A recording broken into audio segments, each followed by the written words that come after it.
मैं कर्मयोग को समझना चाहता हूँ, कर्मयोग को जीवन में उतारना चाहता हूँ, क्योंकि ज्ञान की बात आती है तब मन विचलित हो जाता है, और जब भक्ति की बात आती है तब निष्क्रिय हो जाता हूँ, आलसी हो जाता हूँ, और भौतिक तल पे भी फिर खाने के भी लाले पड़ जाते हैं, ऐसे भी स्थिति आती है। तो भौतिक तल पे भी आज़ादी बनी रहे और इसमें भी आगे बढ़ूँ, इसलिए मैं कर्मयोग को समझना चाहता हूँ ज़्यादा। कर्मयोग का सीधा सीधा ज़मीनी और बिल्कुल साफ सरल अर्थ है, जो कुछ भी कर रहे हो ऊंचे से ऊंचे मकसद के लिए करो। कहो कितना कठिन है ये। अच्छा, हम सब लोग बहुत सारे काम करते हैं, हम में से कोई भी ऐसा तो यहाँ है नहीं जिसके पास जिंदगी में एक ही लक्ष्य हो। कोई भी ऐसा है? कभी आप किसी लक्ष्य के लिए काम करते हो, कभी किसी, कभी किसी, कभी किसी, ऐसा होता है ना। कहिए, अच्छा किसी ग्रंथ की, किसी गुरु की ज़रूरत नहीं, आपसे ही कहा जाए कि आप अपने जीवन के 10 लक्ष्यों को लिख दीजिए, तो आप लिख देंगे ना? छोटे बड़े सब मिला के 10 तो लिख ही देंगे, लिख देंगे। उसके बाद आप ही से कहा जाए कि अच्छा खुद ही बताइए इनमें से सर्वोच्च लक्ष्य कौन सा है, तो आप ये भी बता दोगे। आपसे ही कहा जाए ये बताइए कि इनमें से सबसे हीन लक्ष्य कौन सा है, तो वो भी आप ही बता दोगे। इसी तरीके से आपसे कहा जाए कि ये जितने लक्ष्य हैं सबको एक वरीयता दे डालिए, इन सब को वरीयता के क्रम के अनुसार प्रतिष्ठा दे दीजिए, 1 2 3 4 5 6 7 8, तो वो आप कर डालोगे कि नहीं कर डालोगे? तो आप खुद ही जानते हो ना कि जीवन में कुछ बातें ज्यादा ऊंची हैं आपके और कुछ चीजें नीची हैं। कुछ बातें ऊंची हैं और कुछ चीजें नीची हैं। आपने पैसा कमाया, आपने पैसा कमाया, ठीक है। एक दिन आपने पैसा कमाया और उससे जाकर के आप अपने बच्चे के स्कूल की फीस दे आए, तो उस दिन पैसा कमाने का आपका लक्ष्य क्या था? बच्चे की शिक्षा। एक दिन आपने पैसा कमाया और आप उस पैसे से जाकर के अपने बच्चे की फीस दे आए, तो उस दिन का लक्ष्य हुआ बच्चे की शिक्षा। अगले दिन आपने पैसा कमाया और उससे आप जाकर के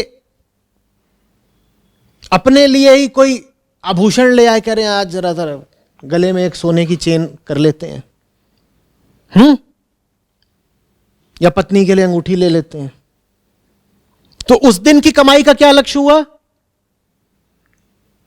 सोना इकट्ठा करना, ठीक है। तीसरे दिन फिर आपने कमाया और उस दिन आप उस सारे पैसे की शराब ले आए, तो तीसरे दिन की कमाई का क्या लक्ष्य हुआ? कमाने वाले आप ही हैं, लेकिन 3 दिन में 3 अलग अलग लक्ष्य हो गए ना। और लक्ष्य इस पर निर्भर करता है कि वो कमाई उड़ाई कहां। कमाई का लक्ष्य वही है जिस जगह कमाई उड़ाई, वही तो कमाई का लक्ष्य हुआ ना, कि कमाओ ताकि फीस दे सको, कि चाहे सोना खरीद सको और चाहे शराब खरीद सको, वही तो लक्ष्य हुआ कमाने का। अब इन तीनों लक्ष्यों में आपको अच्छे से पता है ना कि सबसे ऊंचा कौन सा है और सबसे नीचा कौन सा है, आप जानते हो ना। कर्मयोग का मतलब हुआ तुम्हारी जिंदगी में जितना भी तुम्हें पता है उसके हिसाब से ऊंचे लक्ष्य के लिए काम करो, बस ये है। जो भी ऊंचे से ऊंचा लक्ष्य हो सकता है आपकी सामर्थ्य के मुताबिक, वही आपके लिए कृष्ण है। तो कर्मयोग को जब शास्त्रीय तरीके से बताया जाता है तो कहा जाता है कि सारा काम कृष्ण के लिए करो, ठीक। फिर हमें समझ में नहीं आता, हम कहते हैं अरे कृष्ण, कृष्ण के लिए कैसे काम करें? कृष्ण कहां है? समझ में ही नहीं आती बात, कृष्ण है कहां, कृष्ण के लिए कैसे काम करें? तो व्यावहारिक जीवन में कर्मयोग का मतलब यह नहीं है कि जो करो वो कृष्ण को अर्पित कर दो या जो करो वो कृष्ण को लक्ष्य करके करो। व्यावहारिक जीवन में कर्मयोग का अर्थ है जो करो वो उच्चतम लक्ष्य के लिए करो। और उच्चतम लक्ष्य कौन सा? जो भी तुम्हें उच्चतम समझ में आता हो, क्योंकि आपके पास और चारा क्या है। अब आपसे कहा जाए कि उच्चतम लक्ष्य है संसार में अध्यात्म को प्रतिष्ठापित करना, तो वो उच्चतम लक्ष्य आपको समझ में ही नहीं आएगा, आप कर ही नहीं पाओगे, उसमें कुछ नहीं कर पाओगे ना। या आपको कोई और उच्चतम लक्ष्य बना दिया जाए, कि दुनिया की पशुओं की इतनी सारी प्रजातियां विलुप्त हो रही हैं और उच्चतम लक्ष्य इस वक्त ये है कि ये जो जीवों का महासंहार हो रहा है इसको किसी तरह रोकना, वो उच्चतम लक्ष्य भी आपके लिए बस बातचीत की चीज रह जाएगा, क्योंकि आपको उसका कुछ पता ही नहीं, आप उसमें दखल ही नहीं दे पाओगे, है ना। तो आपके लिए तो ऊंचे से ऊंचा वही है जो आपके सामने हो, जो आपकी निजी जिंदगी में मौजूद हो। अगर ये 3 चीजें मौजूद हैं जिंदगी में, फीस, सोना, शराब, तो आप खुद ही जानते हो कि उच्चतम कौन है। इन्हीं तीनों में तुलनात्मक रूप से उच्चतम कौन है आपको पता है। तो कर्मयोग का मतलब हुआ जो करो वो ऊंचे मकसद के लिए करो, नीचे उद्देश्य के लिए मेहनत करो ही मत। नीचे उद्देश्य को दाना पानी पोषण दो ही मत। और कोई भी उद्देश्य पूरा नहीं होता जब तक तुम उसमें अपनी ऊर्जा न सींचो। सोना मिलेगा अगर तुम रुपया नहीं दिखाओगे, बोलो। रुपया क्या है?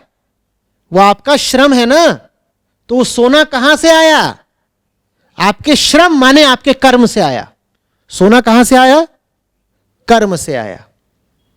शराब भी कहां से आई? शराब मिलेगी मुफ्त में? शराब भी तब मिलती है ना जब तुम कर्म करके जाते हो। दिन भर कर्म किया, दिन भर कर्म करके क्या मिला? पैसा। दिन भर क्या किया? कर्म। कर्म से क्या मिला? पैसा। फिर गए और उस पैसे से शराब ले आए। तो वो सब कर्म, वो सारा पैसा किसको समर्पित कर दिया? शराब को। कृष्ण को नहीं किया ना। ये कर्मयोग का अभाव हो गया कि तुम जो कुछ कर रहे हो वो गलत जगह समर्पित करा रहे हो। तो अपनी अपनी जिंदगी में जो कुछ भी उच्चतम दिखता हो उसको और ज्यादा सम्मान देना शुरू करें, उसे और पोषण देना शुरू करें। ठीक है, 2 काम एक साथ होंगे। जो ऊंचे से ऊंचा है नंबर 1 वाला, उसको फुला देना है।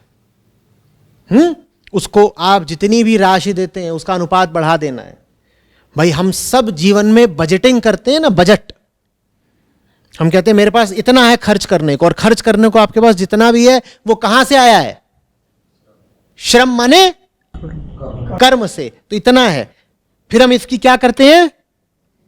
बजटिंग।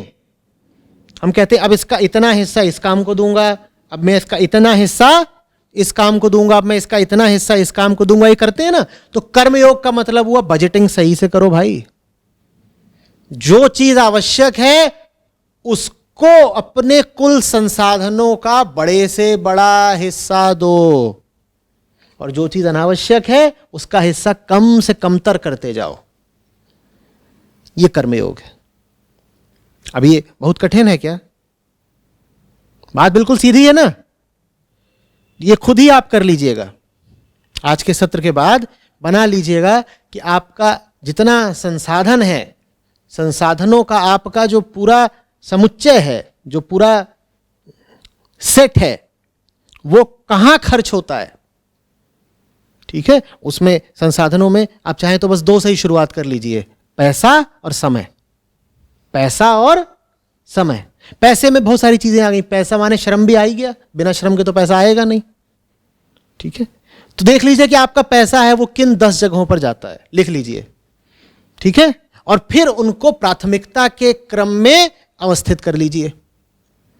जिसकी सर्वोच्च प्राथमिकता हो सबसे ऊपर, फिर उससे नीचे, फिर उससे नीचे, ऐसे करके उनको आप एक व्यवस्था दे दीजिए। ऐसे ही समय देख लीजिए किन 10 जगहों पे जा रहा है, वहां भी प्राथमिकता के आधार पर सूची बना लीजिए।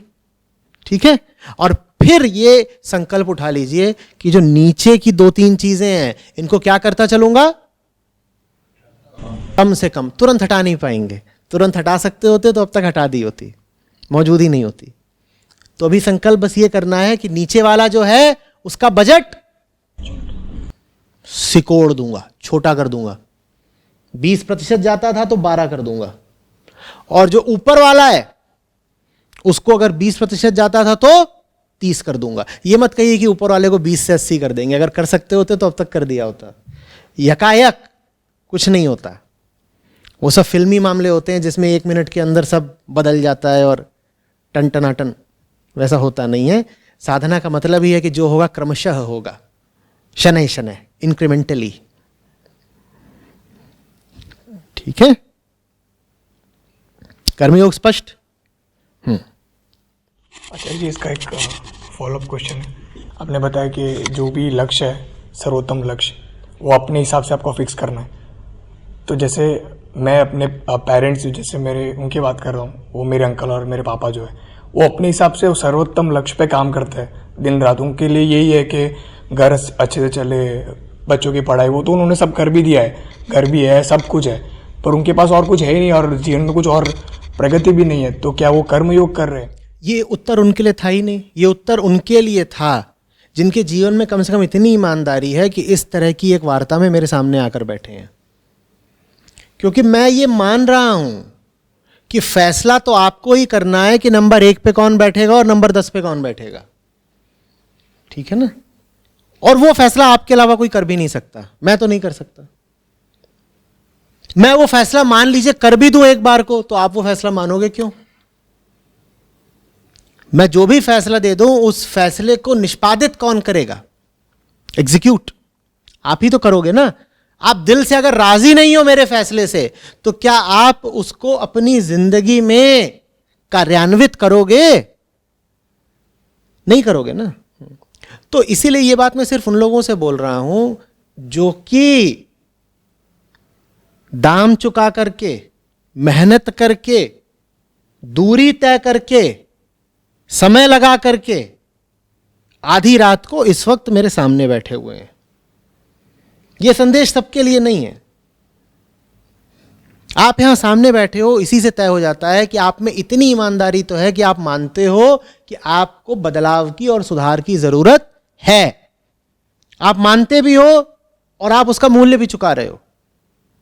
यूं ही आकर के नहीं बैठ गए हो। ऐसा ही नहीं था कि यहां से चले जा रहे थे हाईवे से और पता चला कि अच्छा यहां कुछ हो रहा है, क्या चलो झांक आते हैं। ऐसा नहीं है। आपने यहां आने के लिए श्रम किया है, आपने यहां आने के लिए मूल्य चुकाया है। आपने जो मूल्य चुकाया है वही आपकी प्रगति का कारण बनेगा।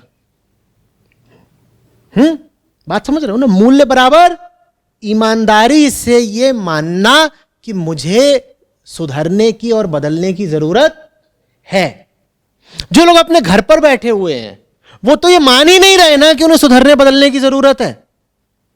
वो कह रहे हैं आधी रात हो रही है, खाओ पियो, खा लें तो सो जाओ।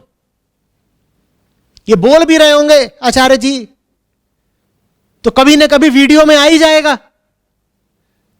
ये तो जो कुछ बोलते हैं वो देर सबेर उसका वीडियो मिल ही जाता है, तो वीडियो में देख लेंगे, जरूरत क्या है सामने जाकर बैठने की। उनके लिए मेरी बात नहीं है। ठीक है, तुम समझ लो, तुम समझ लो। क्योंकि एक बिंदु पर आकर के कोई भी हो मार्गदर्शक, वो मजबूर हो जाता है। वो बिंदु होता है तुम्हारी आंतरिक ईमानदारी का। वो थोपी नहीं जा सकती ना किसी पे। मैं तुम्हारी कनपटी पे बंदूक रख के थोड़ी बोलूंगा चल ईमानदार हो जा, चल ईमानदार हो जा। वो तो भाई तुम्हारी मर्जी की बात है। अब तुमसे मैंने कहा कि बच्चे के विद्यालय का शुल्क और सोना और शराब, और फिर मैंने थोड़ी खुद ही बता दिया कि इसमें सबसे ज्यादा प्राथमिकता किसकी है। आपकी ईमानदारी ने आपको बताया ना। और आप में से 5 लोग यहां खड़े हो जाए, कहें थम जाओ आचार्य, इन तीनों में सबसे ज्यादा जो महत्वपूर्ण है वो तो मुझे शराब लगती है, तो मैं मजबूर हूं। मैं क्या कर सकता हूं? फिर मैं भी तो आप पर ही निर्भर कर रहा हूं ना कि आप स्वयं ही ये समझेंगे कि इन तीनों में सबसे ज्यादा कीमती क्या है। जो खुद ही बात समझने को तैयार नहीं, उसका कोई उपचार नहीं। और एक बात जाने रहो, पता सबको सब कुछ होता है। बात इसकी नहीं है कि पता हो जाए, बात इसकी है कि मानना चाहते हो या नहीं। जानते तो सब हैं, बस कुछ लोगों में थोड़ी नरमी होता है, थोड़ी पानी होता है, ठीक है, थोड़ी सत्यता होती है, तो मान लेते हैं। जो लोग ये भी कहते हैं ना कि नहीं हम नहीं कुछ जानते, या कि हमें तो यही लगता है कि इन तीनों में शराब ही सबसे ऊपर है, जानते वो भी सब कुछ हैं, बस अभी उनकी अकड़ के दिन चल रहे हैं। तो अभी अकड़े रहने दो, धीरे धीरे आएगी नरमी, वक्त और किस लिए है। या फिर इंतजार करो कि ऊपर से ही कुछ अनुग्रह बरसे, कुछ हो जाए। या फिर कोई विचार ही मत करो, तुम चुपचाप अपनी प्रगति का ख्याल करो और तुम्हारी प्रगति ही वो कारण बन जाएगी जो औरों की भी तरक्की कराएगी। ये जो आखिरी बात मैंने बोली, ये मुझे सबसे ज़्यादा रुचती है। जहाँ पर तुम देखोगे तुम्हारे आसपास के लोग अपनी जिद, हठ, अकड़ छोड़ ही नहीं रहे, वहाँ तुम उनकी ओर ध्यान देना बंद करो, अपने पे ध्यान लगाना शुरू करो।